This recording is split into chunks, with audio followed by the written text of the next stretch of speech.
ഞാൻ കുറച്ച് ദിവസമായിട്ട് ഇതിലൊന്നും ആക്റ്റീവ് അല്ലായിരുന്നു. അതായത് യൂട്യൂബിലൊന്നും ഞാൻ ആക്റ്റീവ് അല്ലായിരുന്നു. ഇന്നലെ അപ്രതീക്ഷിതമായിട്ട് ഞാനൊരു ട്രോള് കണ്ടപ്പോഴാണ് ഇങ്ങനെ ഒരു സംഭവം നടന്നു എന്നുള്ള കാര്യം ഞാൻ അറിഞ്ഞത് കേട്ടോ. ഒരു കാലത്ത് സ്ത്രീകൾ പ്രസവം എന്ന് പറയുന്നത് വളരെ കൂടുതൽ, പണ്ടൊക്കെ തമാശയായിട്ട് ചിലർ പറയുന്നത് കേൾക്കാം, ആ സ്ത്രീ അവളെ പ്രസവിച്ചിട്ട് പോയിരുന്ന് ആ 2 കിലോ അരി ഇടിച്ചവിടെ വെച്ചിട്ടുണ്ടെന്ന്. അപ്പൊ ഇത്ര നിസാരമായിട്ട് സ്ത്രീകൾ വളരെ എൻജോയ് ചെയ്തിരുന്ന ഒരു പ്രോസസ്സിനെ സാഹൃദയരായ നാട്ടുകാരെ, അപ്പം ഇന്ന് ഞാൻ ഒരു ചെറിയ കാര്യം നിങ്ങളോട് പറയാൻ വേണ്ടിയിട്ടാണ് കേട്ടോ. ഇതാരെയും തേച്ചൊട്ടിക്കാനോ അല്ലെങ്കിൽ ഏറി കയറ്റാനോ അങ്ങനെയൊന്നുമല്ല. എൻ്റേതായിട്ടുള്ള ഒരു ചെറിയൊരു സ്ത്രീ എന്ന നിലയ്ക്ക് എൻ്റേതായിട്ടുള്ള ഒരു ചെറിയ അഭിപ്രായം രേഖപ്പെടുത്താൻ വേണ്ടിയിട്ടാണ് കേട്ടോ. എനിവേ നമുക്ക് കാര്യത്തിലേക്ക് കിടക്കാം. മാരാരേട്ടനോടാണ്. മാരാരേട്ടാ, നിങ്ങൾ ഈ പറയുന്ന ലേബർ റൂം കണ്ടിട്ടുണ്ടോ? അതിനകത്തുള്ള എക്യുപ്മെൻറ്റ്സ് കണ്ടിട്ടുണ്ടോ? ഈ സംഭവം എങ്ങനെയാണ് നടക്കുന്നതെന്ന് കണ്ടിട്ടുണ്ടോ? ഇതൊക്കെ കണ്ടിട്ടുണ്ടായിരുന്നെങ്കിൽ ഈ ബോധമില്ലാത്തതിന് നിങ്ങൾ പറയത്തില്ലായിരുന്നു.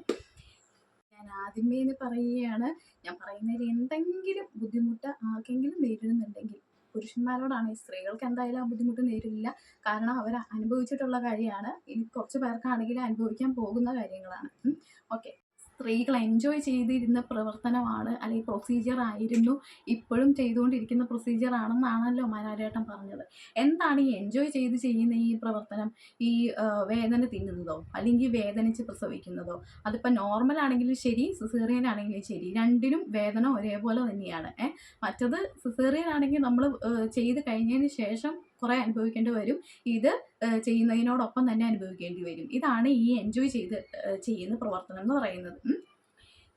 അപ്പം എന്താണ് നമ്മുടെ മാരാരിയേട്ടൻ പറഞ്ഞു വന്നത്? സ്ത്രീകൾ എൻജോയ് ചെയ്തിട്ട് പ്രസവിച്ചിട്ടുള്ളതാണ്.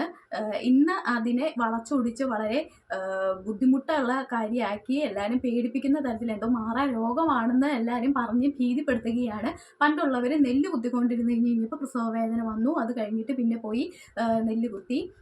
ഇതൊക്കെയാണല്ലോ ചേട്ടൻ പറയുന്നത്. പണ്ട് അതിനുള്ള വകയേ ഉണ്ടായിരുന്നുള്ളൂ, അതിനുള്ള സൗകര്യങ്ങളേ ഉണ്ടായിരുന്നുള്ളൂ. യാതൊരു ഹോസ്പിറ്റലിലും വീട്ടിൽ പ്രസവം എടുത്തിട്ടുള്ള സംവിധാനങ്ങളേ ഉണ്ടായിരുന്നിട്ടുള്ളൂ.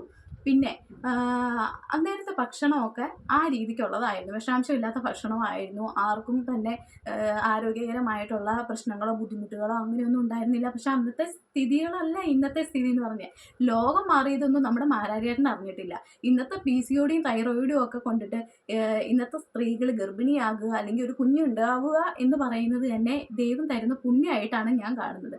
എത്രയോ ആൾക്കാർക്ക് കുഞ്ഞുങ്ങളില്ലാതെ അവർ കഷ്ടപ്പെടുന്നു. ഇതൊക്കെ അറിഞ്ഞിട്ടാണെങ്കിൽ മാരാരിയേട്ടൻ ഈ വക ബുദ്ധിയില്ലാത്തരം പറയത്തില്ലായിരുന്നു. ഇനി ഈ പ്രസവിക്കുക എന്ന് പറയുന്നത് മാത്രമല്ല വേദനകരമായിട്ടുള്ള കാര്യമുള്ളത്. ഈ 9.25 മാസം, അതായത് ഈ 39 അല്ലെങ്കിൽ 40 വീക്സ് എന്ന് പറയുന്നത് തന്നെ ആ 3 ട്രിമിസ്റ്ററും കഴിഞ്ഞ് വരണമെങ്കിൽ അതിലും കൂടുതൽ ബുദ്ധിമുട്ടുകൾ സ്ത്രീകൾ അനുഭവിച്ചിട്ട് തന്നെയാണ്. അതാണ് ഈ ചേട്ടൻ പറയുന്ന എൻജോയ് ചെയ്തിട്ടുള്ള പ്രവർത്തനം എന്ന് പറഞ്ഞു കഴിഞ്ഞാൽ. തുടങ്ങുമ്പോൾ തന്നെ, അതായത് പ്രഗ്നൻസി കൺഫേം ആക്കുന്നത് തൊട്ട്, അതായത് നമുക്ക് ക്ഷീണം, തളർച്ച, ഛർദി, ഈ പറയുന്ന ഈ കാര്യങ്ങൾ ഉൾപ്പെടെ ഇത് തൊട്ട് ലാസ്റ്റ് എൻഡിങ് വരെയുള്ള ഈ നടുവേദന, കാലുവേദന, കാലിലുള്ള നീര്, അങ്ങനെയുള്ള ക്ഷീണം, തളർച്ച, ഈ സംഭവങ്ങളൊക്കെ വരെയാണ് ഈ എൻജോയ് ചെയ്തിട്ടുള്ള പ്രവർത്തനത്തിൻ്റെ ഈ തുടക്കം എന്ന് പറയുന്നത്. ഇനി അതെന്തൊക്കെയാണെന്ന് ചേട്ടൻ്റെ വൈഫിൻ്റെ അടുത്ത് ചോദിച്ചു കഴിഞ്ഞിട്ടുണ്ടെങ്കിൽ അവർ നല്ല കറക്റ്റായിട്ട് അനുഭവിച്ച കാര്യങ്ങൾ A to Z പറഞ്ഞു തരും. ഒന്നുമില്ലെങ്കിൽ 2 പിള്ളേരുള്ള ചേട്ടൻ തന്നെ ഈ ബുദ്ധിമോശം പറയേണ്ട കാര്യമില്ലായിരുന്നു. എൻ്റെ പൊന്നു ചേട്ടാ, ഈ ഒരു പ്രസവം അല്ലെങ്കിൽ ഒരു പുതിയ ജീവൻ പുറത്തോട്ട് കൊണ്ടുവരിക എന്ന് പറയുന്നത് തന്നെ ഈ സ്ത്രീകൾക്കും മരണത്തിനും ജീവിതത്തിനും തന്നെ ഇടയിലുള്ള ഒരു നിമിഷം തന്നെയാണ്. അത് നമുക്ക് പറഞ്ഞറിയിക്കാൻ പറ്റാത്ത വേദന എന്ന് പറഞ്ഞിട്ടുണ്ടെങ്കിൽ ചിലർക്ക് അത് ചിലപ്പോൾ കുറച്ച് ബുദ്ധിമുട്ടില്ലാതെയൊക്കെ നടന്നു എന്ന് വരാം. 100ൽ ഒരു 90% എടുത്ത് നോക്കിയാലും ആരും പിന്നീട് ആ ലേബർ റൂം അല്ലെങ്കിൽ ആ ഒരു സംഭവത്തിലേക്ക് തിരിഞ്ഞു നോക്കാൻ ആഗ്രഹിക്കാത്ത നിമിഷങ്ങളായിരിക്കും ഉണ്ടായിട്ടുണ്ടാവുക. പിന്നെ അത് സിസേറിയൻ ആയാലും ശരി, നോർമൽ ആയാലും ശരി, രണ്ടിൻ്റെയും വേദന ഒരേപോലെയൊക്കെ തന്നെയാണ്. അപ്പം ഈ പറയുന്ന മാലാരിയായിട്ട് ഈ ലോകത്ത് നടക്കുന്ന വാർത്തകളെക്കുറിച്ച് ഒന്നും അറിയുന്നില്ല എന്നുള്ളത് തന്നെയാണ് യാഥാർത്ഥ്യം കേട്ടോ. ഈ കഴിഞ്ഞ കാലയളവിൽ തന്നെ എത്രയോ സ്ത്രീകളെ ഇതേപോലെ തന്നെ പ്രഗ്നൻസി, അതായത് പ്രസവത്തിൽ മരണത്തിന് കീഴടങ്ങിയിട്ടുണ്ട്, ബ്ലീഡിങ് ആയിട്ടും അതായിട്ടും ഒക്കെ. ഈ വാർത്തകളൊന്നും ചേട്ടൻ അറിയുന്നില്ല എന്നുള്ളത് ഇനിയല്ലേ കാര്യം. നമുക്കൊന്നും നോക്കണ്ട, നമ്മൾ ലോകമെമ്പാടും ആരാധിക്കുന്ന നമ്മുടെ താജ്മഹൽ ഉണ്ടല്ലോ, ആ താജ്മഹൽ അങ്ങനെ പടുതുയർത്താനുള്ള കാരണം എന്താണ്? നമ്മുടെ ഷാജഹാൻ ചക്രവർത്തിയുടെ ഭാര്യയായിട്ടുള്ള മുംതാസ് 14ാമത്തെ പ്രസവത്തിൽ ബ്ലീഡിംഗ് ആയിട്ട് മരിച്ചുപോയതിൻ്റെ ആ ഒരു ഓർമ്മ, ആ ഒരു സ്നേഹത്തിൻ്റെ ഓർമ്മയായിട്ടാണ് അങ്ങനെ താജ്മഹൽ നമുക്ക് കിട്ടാനുള്ള കാര്യം എന്ന് പറഞ്ഞു കഴിഞ്ഞാൽ.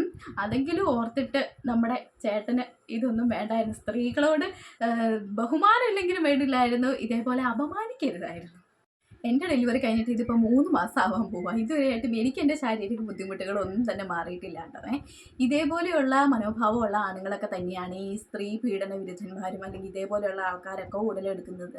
അതുകൊണ്ട് തന്നെയാണ് നമ്മുടെ പല ഹോസ്പിറ്റലുകളിലും ഇന്ന് ഈ ബർത്തിങ് സ്യൂട്ടും അല്ലെങ്കിൽ നമ്മുടെ ലേബർ റൂമിൽ ഹസ്ബൻഡിനെ കയറ്റാനുള്ള ആ ഒരു അനുമതിയൊക്കെ നൽകിയിട്ടുള്ളത്. അത് ഏറ്റവും വലിയ ഉപകാരമുള്ള കാര്യമായിട്ട് എനിക്കിപ്പോൾ തോന്നുന്നത്. നമ്മുടെ ഈ മെൻസസ് ആകുമ്പോൾ ഉള്ള ആ ഒരു വേദന അറിയിക്കാൻ ഇപ്പോൾ ഒരു ഉപകരണം ഉണ്ടല്ലോ, അതേപോലെ തന്നെ നമ്മൾ പ്രഗ്നൻസി ആകുമ്പോൾ അല്ലെങ്കിൽ പ്രസവ വേദന അറിയിക്കുന്ന ആ ഒരു സംഭവം കൂടെ നിലവിൽ വന്നു കഴിഞ്ഞാൽ അത് വളരെ ഉപകാരമായിരിക്കും എന്ന് എനിക്കിപ്പോൾ തോന്നുന്നുണ്ട് കേട്ടോ.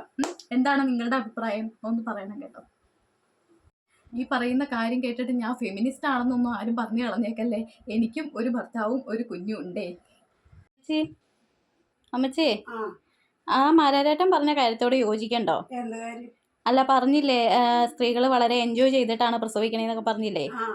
അതിനെ കുറിച്ച് എന്നാ അഭിപ്രായം? അവനൊന്ന് പ്രസവിച്ചു നോക്കട്ടെ. ഒന്ന് പ്രസവിച്ചു നോക്കട്ടെ അല്ലേ? എൻജോയ് ചെയ്യുമെന്നൊന്നും അറിയണ്ടേ. അപ്പൊ മാരാരേട്ടൻ പോയി ഒന്ന് പ്രസവിച്ചു നോക്കട്ടെ, അപ്പൊ അറിയാം എൻജോയ് ചെയ്താണോ അല്ലേ ഒന്ന്.